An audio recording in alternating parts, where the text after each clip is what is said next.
For our problem number 1, a pulley is secured a 2-inch diameter shaft with a standard key.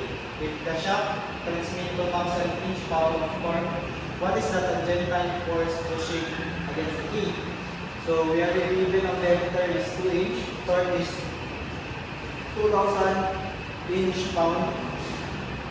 So we have a formula of force equals to torque over radius, and just simplify the formula, we have a 2T over diameter.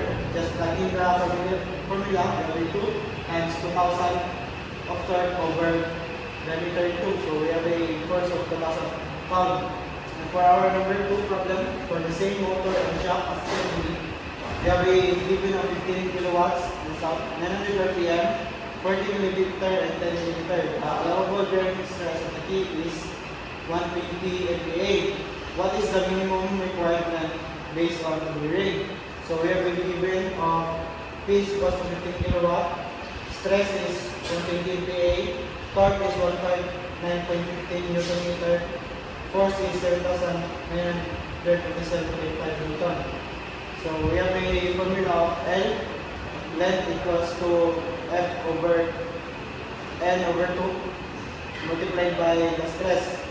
So we will just put the given values of 7,957.5 Newton over 600 Newton millimeter, and we will have a length of 13.26 millimeter.